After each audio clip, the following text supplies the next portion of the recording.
Buonasera! Today is my second last day in Italy. Tomorrow I go see Vatican City, which I've been longing to see, and then I fly back home the next morning.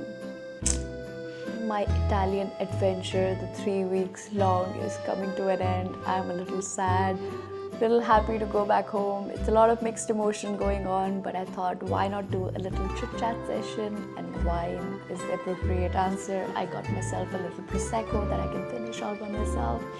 And of course, because I'm in Italy, I got myself a takeaway tiramisu. I've already started eating, so I'm not going to show too much of that. But let's get packing.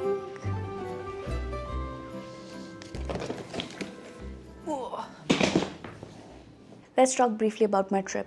So this has been a big European adventure that I really wanted to do for a long while now. I started my trip in Glasgow, a few family members there who I wanted to visit. I did that for a couple of days, said hi, saw a little bit of Glasgow, Scotland. I mean, I love that place a lot anyway, but I've done this trip before to Scotland and the Scottish Highlands and stuff. But this was more about a family time, but I still got to see a few things here and there. Then I headed over to Ireland. I explored North Ireland 3 days all by myself, and then my partner joined me for Dublin, watching the cliffs of Moher and stuff. And then we landed in Venice, the big Italian road trip adventure. It was pretty cool actually. The whole trip was supposed to go from north to south and then end back in Tuscany, which was all by myself. We started our trip in Venice, where we spent the night and it was beautiful. Then we went all the way up to Dolomites, Lake Como, Lake Garda, and then came to Milan where we rested. Then we came to Tuscany, we saw Pisa, Florence, and then we headed all the way down to Amalfi coast. We stayed in Amalfi for 2 days. We did Positano, Amalfi, and then we came back to Rome. Yes, it was a big, massive adventure in 10 days that we did.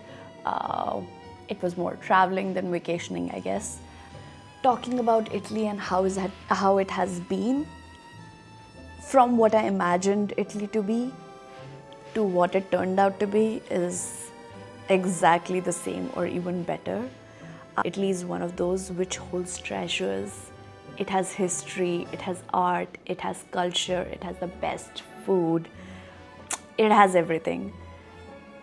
Talking about cities, Rome and Florence, oh my god, beautiful. If I were to pick which one was my favorite, even though I spent more time in Florence is absolutely stunning and has so much to offer, but Rome is on a whole different level. I think I'll have to come back to Rome to explore a little bit more of it. I was able to see Colosseum. I'm seeing Vatican City tomorrow. I've seen Spanish Steps, Trevi Fountain, all of those checklist points where you would want to go.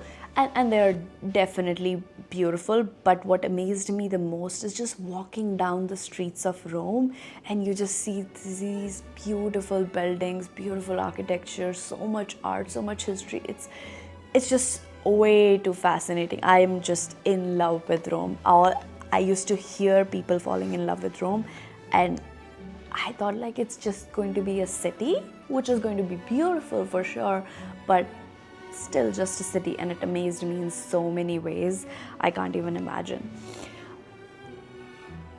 Then came the coastals. Coastal towns are absolutely stunning. Now at this point I have seen the Lake Como, Lake Garda region.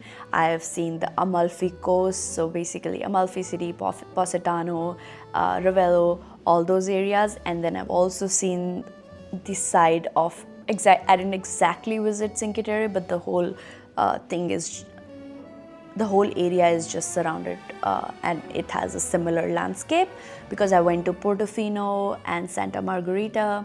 It's absolutely stunning. But amongst the three, beauty-wise, Lake Como wins. I mean, it's one of the most beautiful places I've seen. When it comes to Amalfi Coast, it is beautiful for sure. But what stood out for me was it's so much more fun. Positano is a little touristy, is a little expensive, but is absolutely amazing. We ended up renting our own motorboat and ventured out in the open waters, and it was absolutely amazing. I think amongst the three places, I think I would rate, if you were to pick where you should definitely go, Lake Como for the beauty, for the picturesque views, and then Amalfi Coast for all the fun that you would want. I think if we were to come back, we would come back to Amalfi Coast just to enjoy and have fun in that coastal region, and then of course back to Rome as well. In terms of countryside, Tuscany is absolutely beautiful, absolutely stunning. It is every bit as you would imagine. It's a bigger region that I could have imagined. I thought it's going to be big, you can drive around and everything, but there's so much more to see here as well. But it's a more chilling place. So if you're looking to just calm down, relax, go to a few wineries, do some wine tours, cheese tastings, olive oil tastings, it is a region to be, no doubt. To get the full experience, definitely book yourself into a resort for maybe 2 or 3 days and then enjoy the experience from there rather than being in Florence city. Definitely visit Florence city. You can stay in the city and do everything within 2 days. It's a very walkable city. But when it comes to Tuscany, to maximize your time here and to enjoy this place, checking yourself into a resort and staying there for 2-3 days and book yourself all the 1 year tours and stuff, you definitely need a car to be more able to enjoy the resort and the Tuscan countryside. Without the car, it's a little bit tricky. You can book tours with the resort or the hotel you're staying with, but it's definitely going to be a lot more easier if you have your own car and you can drive around. The sunsets here in the Tuscan countryside are absolutely gorgeous. It's a thing to be. That's why if you're looking to just enjoy the Tuscan region, see the beauty, definitely you need to be in a resort and enjoy the countryside. I don't think there is any other way to actually appreciate the beauty of the Tuscan countryside. Okay, let's talk about food and lifestyle. Food is absolutely amazing. Every region though has its own cuisine that you should focus on instead of just going by pizzas and pastas. There is so much more to Italian cuisine than just pizzas and pastas. They absolutely top the list, but there is still more. In Venice, you would want to enjoy cicettis, which are these little I want to call them a amuse-bouche kind of situation where they have little baguettes and then they have flavors on it. We've tried pesto with sardines and stuff. That is the regional speciality. They also have vegan and vegetarian versions that are absolutely amazing as well. But definitely every region has its own cuisine, which you should definitely try. Florence and Tuscany have a lot of meat-focused dishes. So there's the Florentine steak, which I didn't get to try solely because I could not finish all of it by myself, so I decided not to get it. But I did try a good steak and it was absolutely amazing. And then they have a lot of pork and lamb and lots of different meat dishes. If you're not a meat person, they do have the vegetarian and the vegan options too. But if you do eat meat, you definitely need to try a couple of local regional dishes, which are absolutely brilliant. Then if you are in Florence city, you have to try the Paninis. They are absolutely smashing. I'll list a couple of places that I love. There is All Antico, which is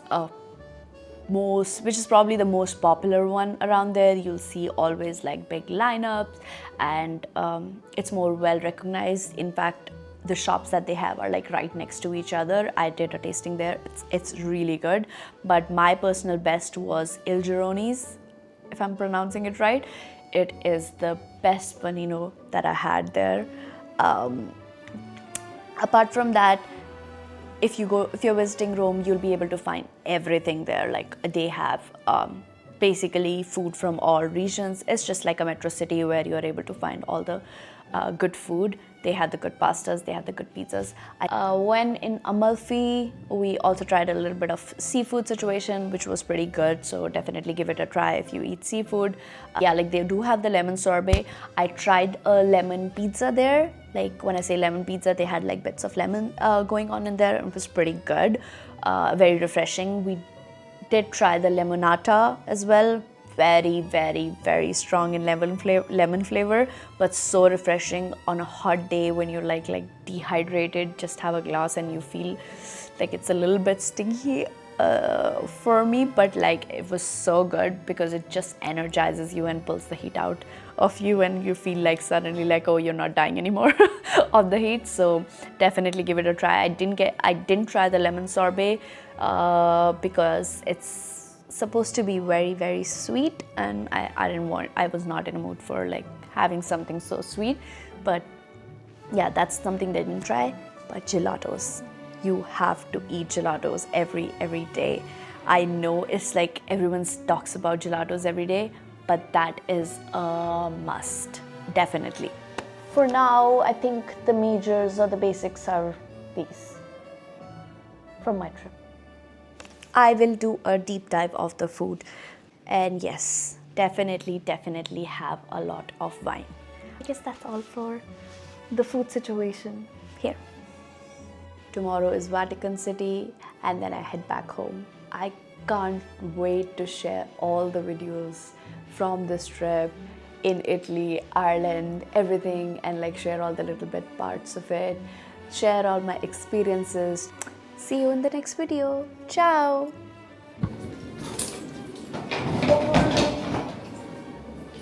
All set to head out.